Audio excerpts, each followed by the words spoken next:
Hi, welcome back. Last chapter, chapter 16, the future. I was born into an unhealthy family dynamic. My mother sacrificed her time, body, and soul to make sure her children would not have the same life she did. With love for her daughters, she provided a way to have a future. She made hard decisions and made difficult changes with hopes the future would be better. When I was asked in school to write down my goals, I couldn't understand how to answer. My short term goals were easy. I've always had a list of things I need to get done that day. But future goals were impossible for me to contemplate when I could barely see what next month might look like. When trying to survive life, my future was blank. To think of a future was to set up expectations that would get broken. To think of a future was exhausting because I was barely surviving the day. One person changed my future. One decision to live in an apartment at the correct time. And it is because of humanity that I never wanted to create another human. It is because of love that humanity continues. And it is because of love that my children were born. I love my husband and I trusted him to make the life we wanted together. I made different decisions than my mom and sisters. Because my mother's decisions years ago, my grandchildren have a better chance of life. Choices and the words we use on a daily basis vibrate consequences for generations. My children were born into a home that was safe and stable. My children never cried the way I did or saw their parents fight. Music and laughter fill our home now. I took the tools my mom gave me and created a life I thought only possible in movies or storybooks. She gave me tools like emotional intelligence and communication skills to get through my days. I will teach my children the lessons she gave me and my own knowledge about life to make a better tomorrow for my children and grandchildren. When they ask the hard questions about death, divorce, and poverty, I give them the most honest answers I can. When they ask why the world is on fire and children are dying, I can't lie. I will not lie to my children. If I will not lie to them, there is a trust they will not lie to me. I'm only keeping my children ignorant of the truth if I block their questions or disregard how they are thinking. If they seek knowledge and answers, I will provide them the correct answers whether I agree or not. I will learn with my children about the questions they want answers for. I will teach my children how to ask difficult questions and use their own decision making skills. Most answers are not easy answers, but children understand more than adults assume. Educated children become educated adults. Children notice when something is wrong with their parents and family, even if communication is not open and honest. Hiding truths is just as harmful as a lie. In a world where the adults feel a loss of control, the children feel the loss of control amplified. Children mimic the parents' emotions. If the parents live in stress, the children live in stress. If the parents are angry and unable to stabilize their emotions in a healthy way, most likely the child will follow and amplify the parents' unhealthy behaviors. The home I've created for my family will have open doors for anyone who doesn't feel it safe at home. If friends feel safe at my house, I am satisfied. I wanted to go to college for psychology. I wanted to help kids and their parents communicate and help relationships be healthy. College was not what life had planned for me. My path and my decisions have brought me to the same goal, just a different route. Communication is a skill I practice with my kids, and I will practice it with their friends. I can be a change in the world, teaching one person at a time how to communicate better. And in order to understand death, one must experience loss. My son's first understanding of death was our second cat, Dodie. After noticing a severe decline in our adult cat's health, we knew Dodie would not be coming home from the vet visit. My son, 4 years old, insisted on going to the vet with me to say goodbye. My daughter, 2, did not fully understand why she was saying goodbye to the cat she adored. My son was able to verbalize that he wanted to see what happened at the vet to understand how she dies. And I was hesitant to take him, but he was able to convince me. He was asking the correct questions, so I knew he was mature enough to need this experience. If I ignored his request, I was keeping him ignorant and curious. By providing him knowledge and the experience of saying goodbye, he experienced pain, but he felt informed and in control. We talked about our emotions and we grew closer because of our grief. Death is unavoidable. All humans die. When a human is sick, their body breaks. Pieces cannot always be fixed or replaced.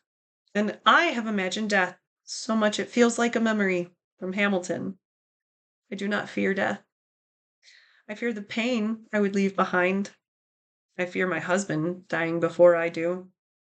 I fear being a parent alone. There's a song in Dear Evan Hansen, so big, so small.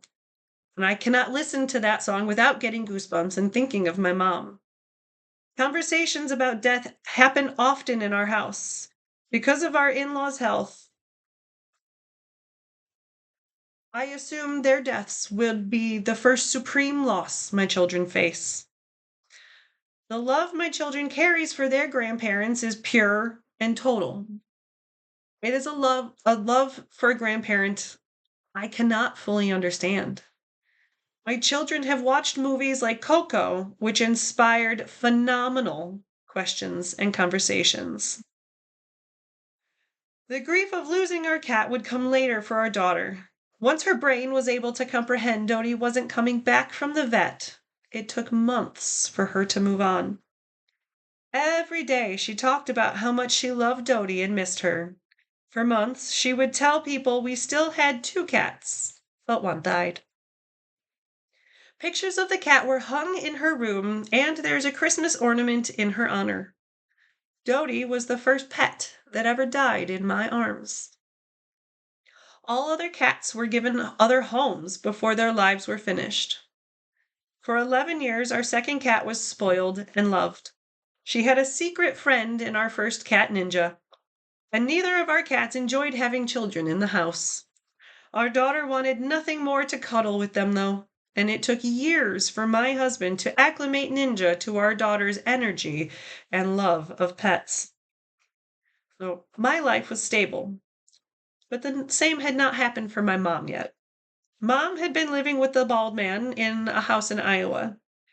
The house had been broken into, and there was black mold in the kitchen, and the basement had high levels of radon gas. The unfinished basement was the largest open area, so that is where her and the bald man decided to make their bedroom. I begged her to sleep upstairs. After being unemployed for multiple years, the bald man's mental health deteriorated. The bald man's parents each suffered severe mental decline before death. The bald man created a toxic environment at home for my mom. She no longer wanted to be at home. She no longer felt safe at the environment that she was paying the bills. For years, all 3 daughters had been clear we supported if she wanted to divorce him. We wanted her to be happy at home. It took visiting her daughter in Florida and returning to see how toxic he had become. Without his knowledge, my mom planned her future without him. She had support from her church and her friends to make a drastic change in life. Where to live year to year would be changing for a few years, but at least she was safe where she was sleeping. Being alone was better than being in a toxic house again. Explaining a toxic person to a child is difficult. My children are not aware of my childhood experiences or memories. There is no way they can understand what I've gone through. What they understand and see is my biological father giving them gifts. I fill my family quota for the year and I pull back because I do not want to expose my children to an opportunity for my father to repeat the past. When my children only experience getting gifts, they feel loved by him. When my daughter requests to call him often, I refuse. When they ask questions about why I don't want to see my father or spend time with him, I answer honestly. I answer at a level they can understand. I am careful with what I say because I know my children will and can repeat my words in front of my father. I tell them how he made me feel and how my father's actions and choices hurt me. I say nothing in anger, but in truth.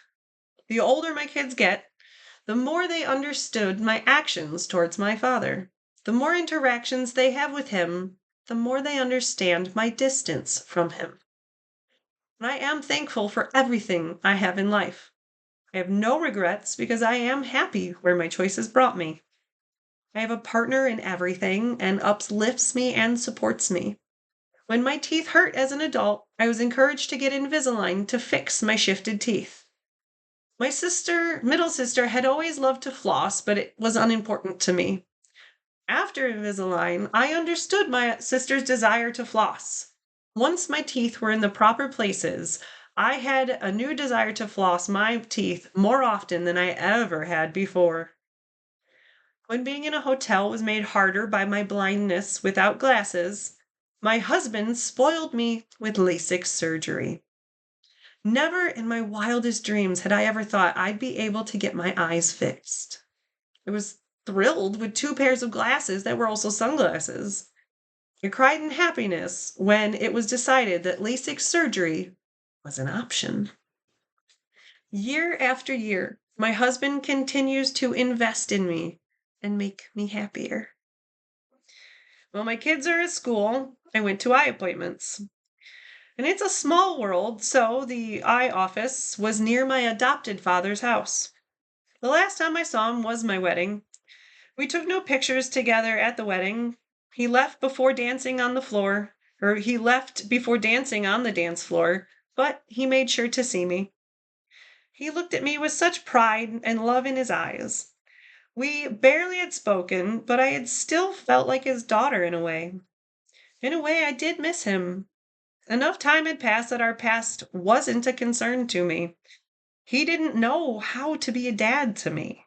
I don't blame him that I didn't fit into his new family. I forgave him and I tried to forget the letter he sent my mom. Being so close to his house and having time to spare, I drove the old streets and found his house. When he opened the door, he was surprised. His wife was home and so was my little brother. My little brother is now taller than me, and he was an adult and a stranger. We all sat in the familiar living room and talked about the flowers and life, about flowers and life.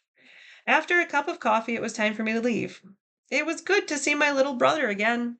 I had apologized years before when I found him on social media.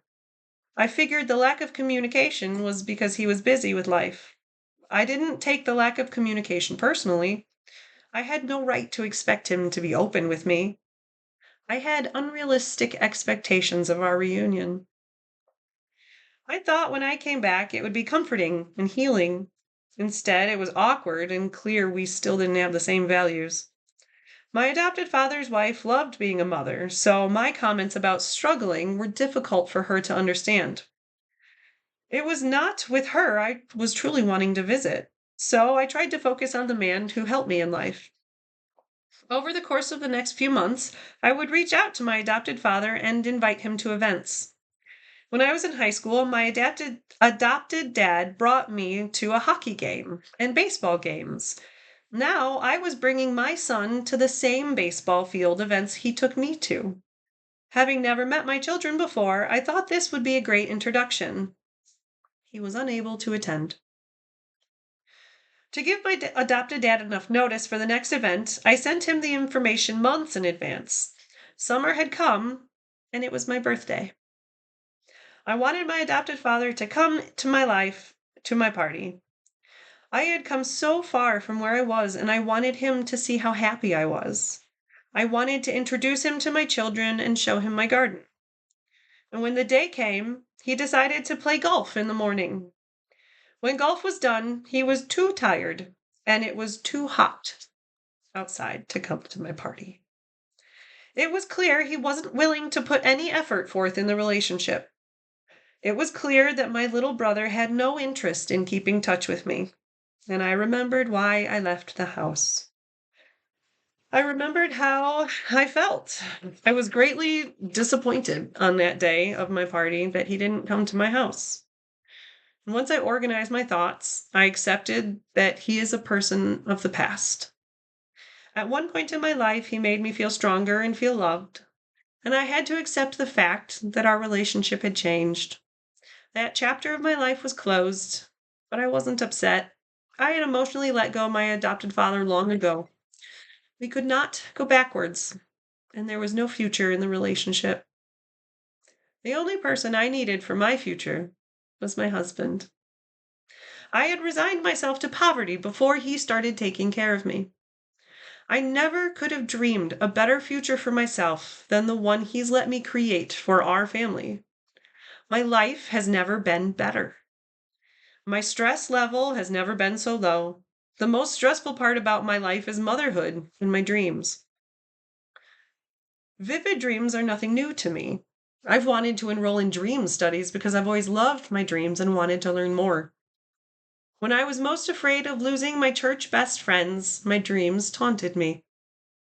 I dreamed I was at the top of a structure that had a slide in the shape of a spiral. If I lost grip, there would be no way to stop myself from sliding down. While I tried to prevent myself from sliding down, my friends, one by one, slid out of my arm's length. I couldn't save them, even if I sacrificed myself.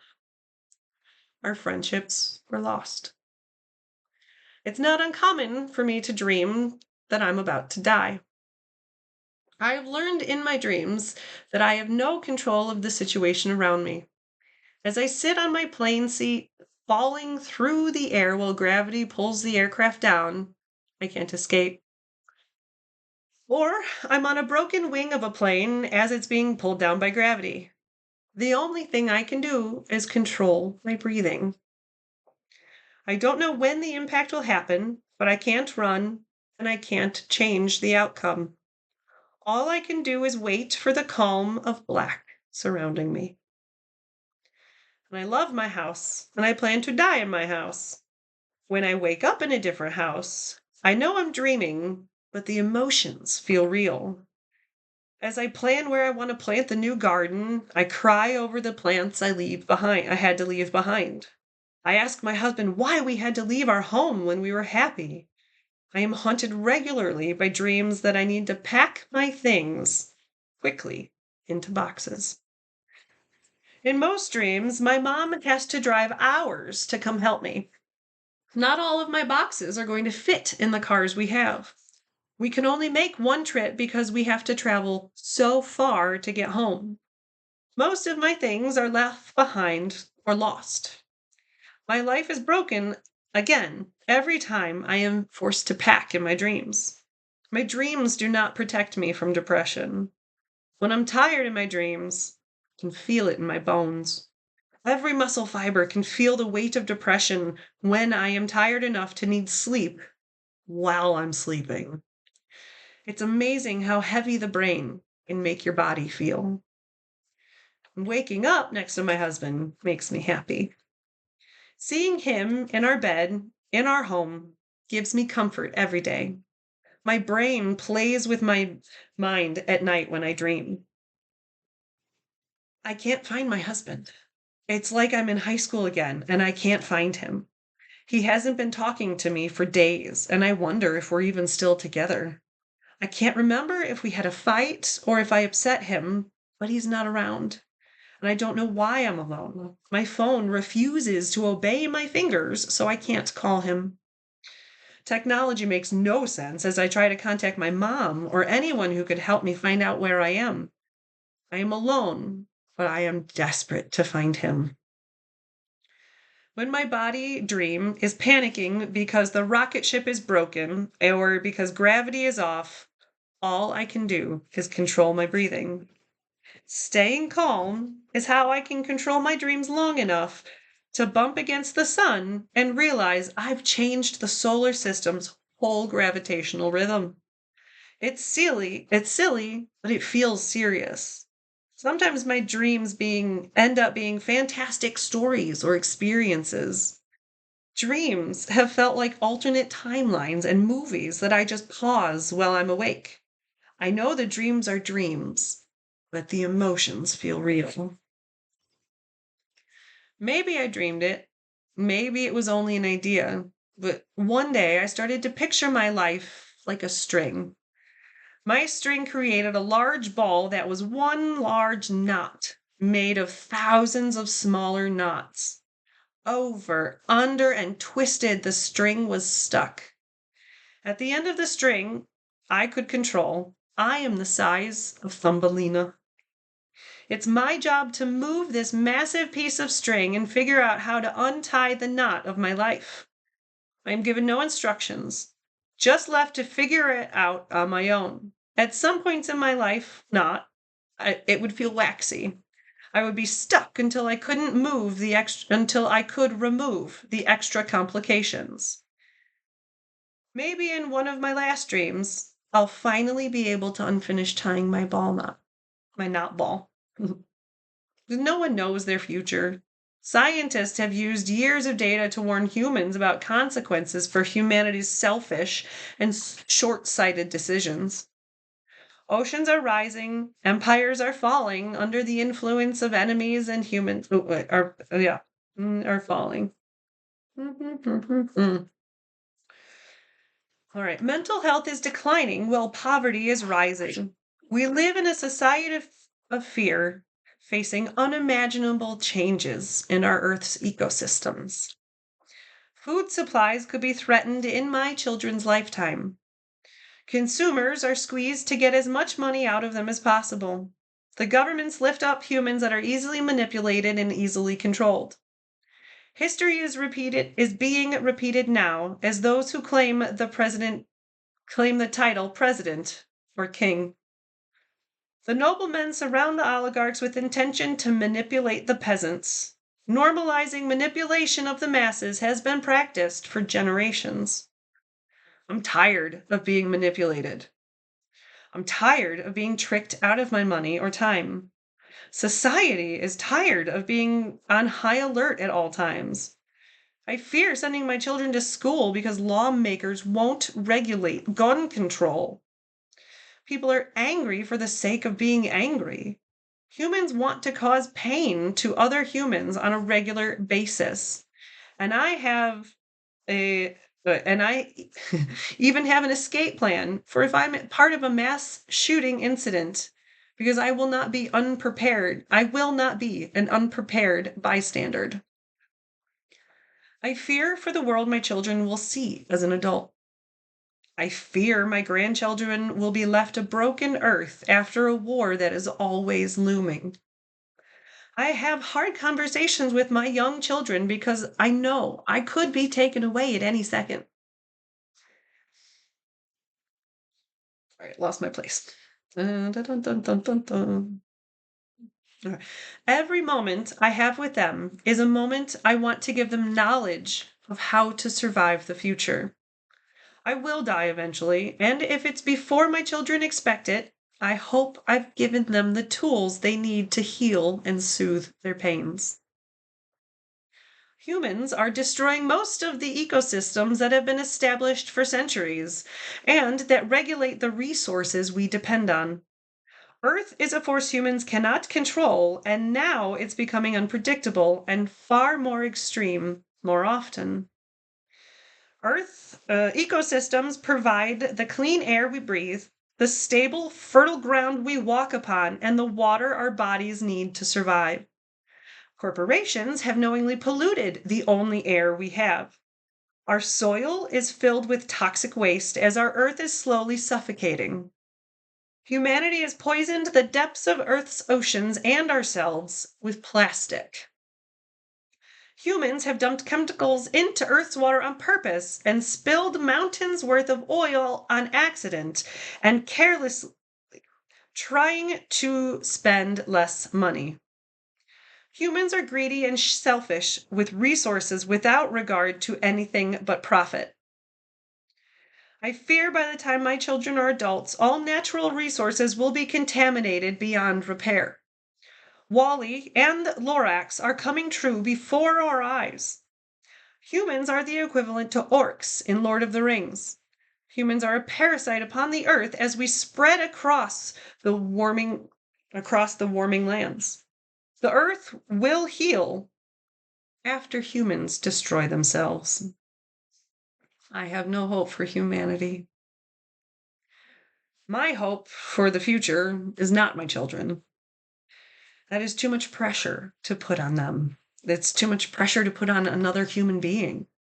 My goal is for my children to find happiness. In a world that is out of control, I hope that they are able to create their own happiness and safe spaces. If I've done my job as a mother well, they will know how to gain control they seek in life. I control the choices I make for the future. If I prepare my children, they will thrive no matter what the world can throw on them. I can't control what knowledge they retain, but I can control how I spend the time I have left. Few people can say that they are satisfied with life. In the time I have left, I will do my best to give my children all the knowledge they crave and the tools to seek the answers. I will encourage their observations, curiosity, and creativity. I will appreciate every smile, giggle, and laugh out loud moment for the rest of my life. Laughter is medicine, and it helps remind the world. Yeah, laughter is medicine and helps remind the world how. Wait, that's comedy. Comedy is medicine and helps remind the world how to laugh when happiness is hard to find. I choose to make a positive influence on those I see on a daily basis. There is so much darkness in the world. I will not add to it. I am a grain of sand on a crowded beach, and I want to be the sunshine seen through the clouds. I will use my words to lift people up and encourage those I encounter. My mother taught me that when I leave a room, I should leave the room in the same condition or better than when I found it. And while I'm alive, I will do my best to leave the earth a better place than it was yesterday. Thank you for sticking through this with me. I know I've made a lot of mistakes. I'm going to go back and fix a bunch and keep practicing. So thank you for doing this with me.